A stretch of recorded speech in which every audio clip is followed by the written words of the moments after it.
The cabin lights dimmed, and passengers settled in for what should have been an uneventful flight.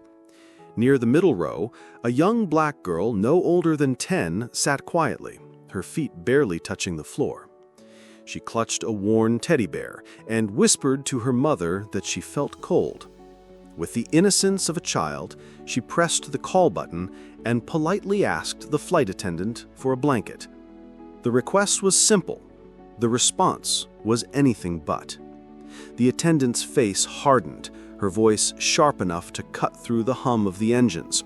"Blankets are for premium passengers only. You'll just have to deal with it." The words carried a sting that silenced the girl, her small shoulders tightening as if to shield herself from more than just the chill in the air. Around her, a few passengers shifted uncomfortably, but no one spoke up. The humiliation lingered like smoke. A child had been denied warmth, not because of scarcity, but because of who she was and where she sat. Her eyes lowered, her dignity bruised. She folded her arms and tried to disappear into the seat. But who was really watching from the shadows? The hum of the engines filled the silence that followed, yet the weight of the moment pressed heavier than the altitude. The girl's mother shifted in her seat, her lips parting as if to speak, but the flash of the attendant's icy glare froze the words before they could escape. Across the aisle, a businessman tugged at his collar, clearly uncomfortable but unwilling to risk involvement. A young couple whispered to each other, their eyes darting between the child and the crew, their hands fidgeting nervously. It wasn't just about a blanket anymore. It was about who was allowed dignity and who was denied it. The rules of the cabin, like so many rules in the world outside, weren't written in policy manuals. They were enforced through prejudice, cloaked in authority, and often left unchallenged. Every passenger had just been handed a silent test. Would they look away, or would they act? Tension spread through the rows like a quiet current, unseen but deeply felt. The little girl shifted against her seat, unaware that her quiet request had become a mirror reflecting everyone else's courage or their complicity. What happens next will change everything for everyone involved. But this was only the beginning, the moment before the storm. To the passengers, the attendant looked polished and professional, her smile sharp and rehearsed. But beneath that crisp uniform was a long pattern of quiet cruelties. Colleagues whispered about her habit of enforcing rules with certain passengers more harshly than others. Always people of color, always those least likely to challenge her authority. She masked it under the guise of professionalism, insisting she was just following policy, though everyone knew policies bent when she wanted them to. She thrived on control, on the small power that came with deciding who got comfort and who was left to squirm. It wasn't the first time she had withheld something as simple as a blanket or denied a request with a cold smirk. Each act chipped away at the humanity of her targets while inflating her fragile sense of superiority. To her, the cabin was her stage, and passengers were props, especially those she believed would stay silent. But arrogance blinds more than it empowers, and in that moment, with one small girl and one simple request, she overplayed her hand. What the oppressor didn't know was that their target was not powerless. She was only 10, but her life had already been shaped by resilience. Born into a family that carried both pride and pressure, she had watched her parents work long hours to build stability. Her mother often reminded her, "We may not have everything, but we have dignity, and no one can take that from us." Those words lived in her, steady as a heartbeat. She was the kind of child who offered her seat to elders on crowded buses, who held her mother's hand not out of fear, but out of love. School hadn't always been kind. Teachers sometimes underestimated her. Classmates made jokes about her hair or her skin. But she never let those cuts define her. Instead, she learned to rise with quiet strength, a small but unshakable belief that her worth was not negotiable. That night on the plane, with her stuffed bunny tucked in her backpack, she carried more than innocence. She carried the lessons of patience, of holding her head high when others tried to make her small. And in this moment, the very strength they had built would become the oppressor's undoing. The attendant returned down the aisle, her posture sharp, her tone colder than before. "I thought I made myself clear," she said, her eyes flicking to the mother and child. "Blankets are for premium passengers only.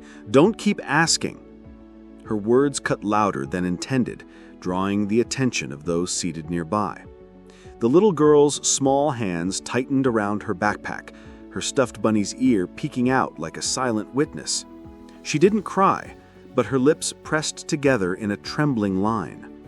Her mother leaned closer, whispering comfort, but her jaw was clenched, fury barely restrained. Passengers exchanged uneasy glances. One man muttered, "It's just a child," while another shook her head in disapproval. Yet no one challenged the uniform. Authority hung heavy in the aisle, unyielding, smothering. The attendant smirked, as if pleased by the silence, her power amplified by the lack of resistance.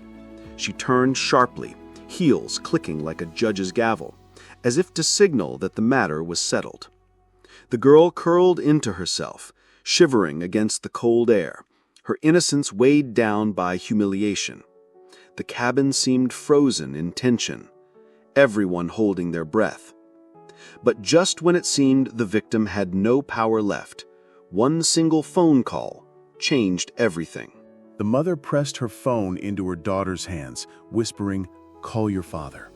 The girl's voice was small but steady as she told him what had happened. On the other end of the line, silence stretched. Then came a measured reply, "Put mommy on."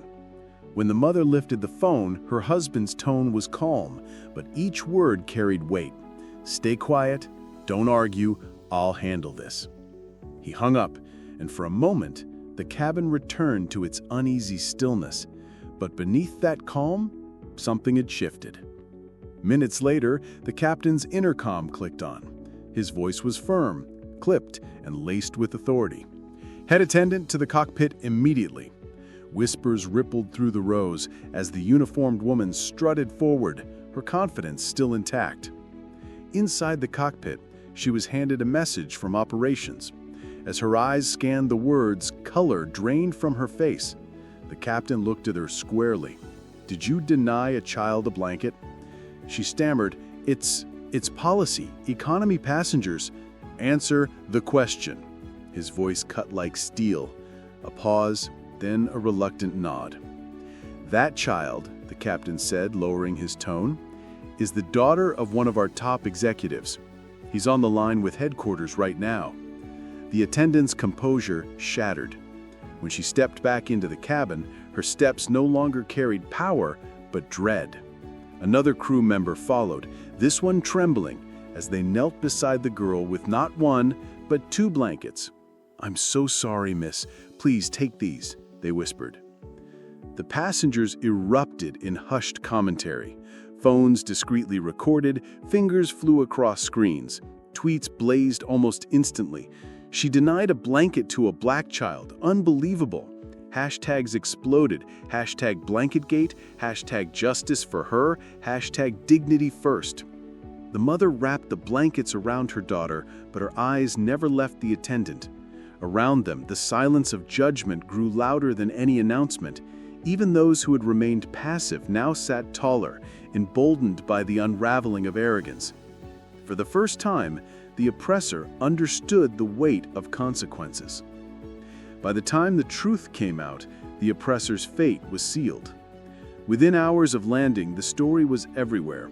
Passengers' videos flooded social media, clips replayed with captions blazing across timelines.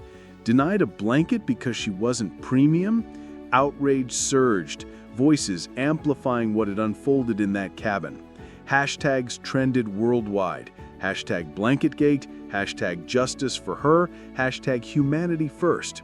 Each post carried not just anger, but solidarity.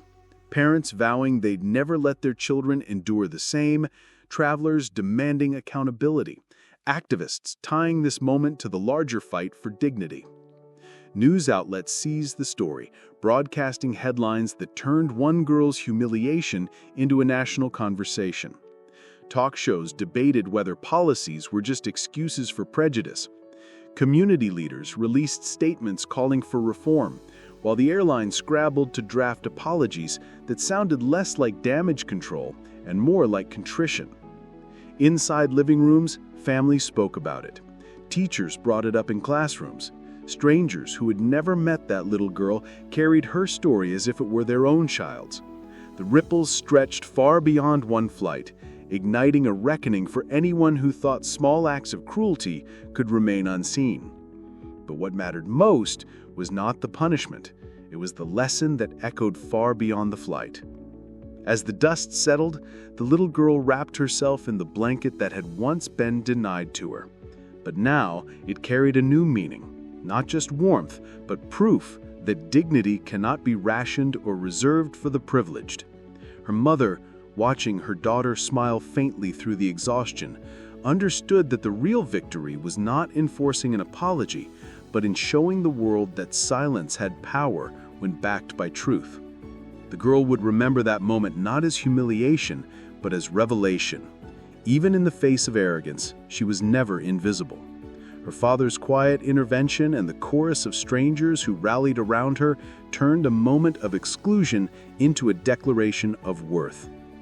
For every child who has been told they didn't belong, for every family who has felt the sting of prejudice hidden behind policy, this story became a reminder that humanity must always rise above hate, and dignity must never be denied. The cabin may have been the stage, but the message spread far beyond its walls, because this wasn't just one child's fight, it was everyone's. An airline thought it could humiliate a little black girl over something as simple as a blanket.